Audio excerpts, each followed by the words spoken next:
Good Sunday to you.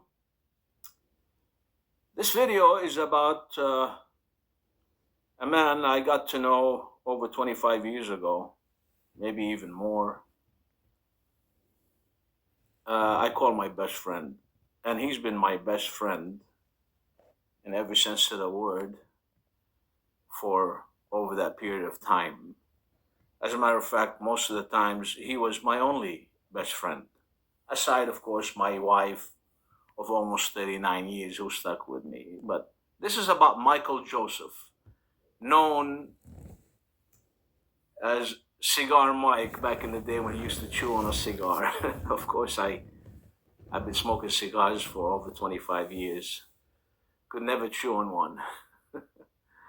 But I don't know where to begin. I don't know where to start, to be honest with you, because no words enough can justify what this man has done for me. I mean, if you have one good friend in your lifetime, as half of this man is to me, consider yourself a lucky man. Because when everybody abandoned me, aside from my wife, my kids were young, this man and his family actually were there for me. They were just there for me. And to me, that was enough. They were there, they listened, they patted me on the back, they said everything will be okay. And that was enough. Sometimes that's all you need when you're down and out. But this is what we call, we meaning Christians, God sent, because I have zero doubt in my mind that this man is God sent to me. And if you ask him, he'll probably tell you the same thing about me, but don't let him fool you. I don't even come nearly as 10% of this magnitude of this man. And what he does, not just for me. And that if you see him on the phone right now, I assure you, I was listening to the conversation. He was helping out somebody. And that's what he does. That's the only thing he does. That's his purpose in life. I've never seen a man ever that helped so many people. And I almost know every one of them. Maybe not by sight, but definitely by name.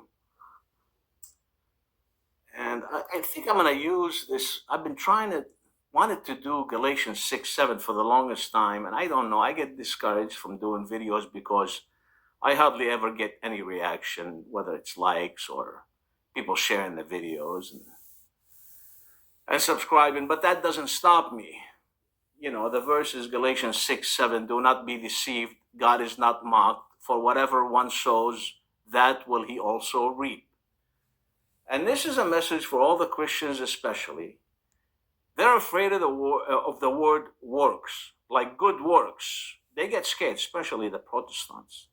And they don't understand that we are created to do good works. I don't know why it's a scary word for them. When you are a new creation, is to do good works. Because in Romans 2:6 it says, you will be judged by your deeds, by your works, judge accordingly. So I bring up this verse is because this man does nothing but for others. He helps everyone in need, everyone that asks him to help, he would help. And he has an absolute vast knowledge of just about any topic. And I don't want to name all of them, whether it's medical, law, city ordinances, taxes. It's amazing. He definitely have a memory of an elephant. He doesn't forget anything. But who cares about that? I care more about, I don't know how to say it, his affection, amiable, he's charitable, he's so compassionate, he's considerate, courteous, gentle, gracious, so humane, kind-hearted, and I can go on and on and on. Very tolerant, very thoughtful. Even the bad guys come, and then when they come to him, he changes them. He has that aura about him.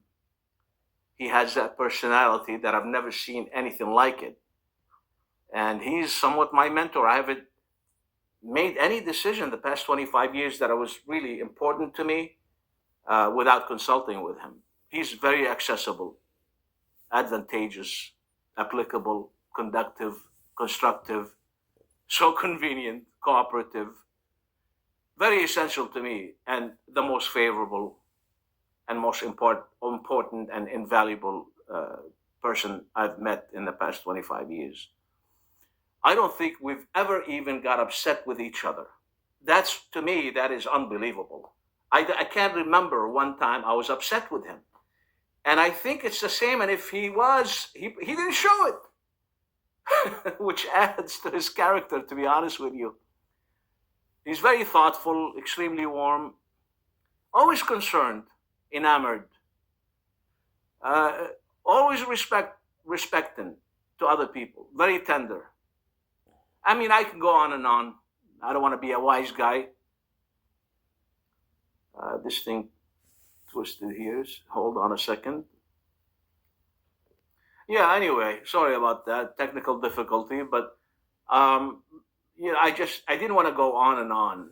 I said I shouldn't go over 6 minutes, but it's not really easy for me to talk about this man. I could talk about him all day. And I've been wanting to do this video for so long because he really deserves a lot more. And I just wanted to share it with the world and to tell you that if you have a loyal friend like that, consider yourself a very lucky man. I know he reciprocates. He always tells me, "You're my best friend." I think he has another one, but he always tells me that, he's always in touch with me. I think we talk literally on a daily basis, whether he's on vacation or I'm on vacation. We try to talk to one another on a daily basis just to see how we are and what's going on. Anyway, I really thought I could, I wanted to tell you about this friend of mine, and I wanted to reflect on Galatians 6:7 is what this man is doing, he will reap all the rewards. When you have a purposeful life like he does, helping others, family members and friends, and including strangers, I've seen it with my own 2 eyes. I just don't know how he's so dedicated, but it's a gift from God. Of course, behind every good man, and I'm not gonna forget Mary Joseph, his wife, the lovely, faithful woman, just like my wife prayed for me when I was down and out. I came to Christ. This woman also behind this great man she is as wonderful and can be so loving, so kind, that there's no way I wasn't going to mention her.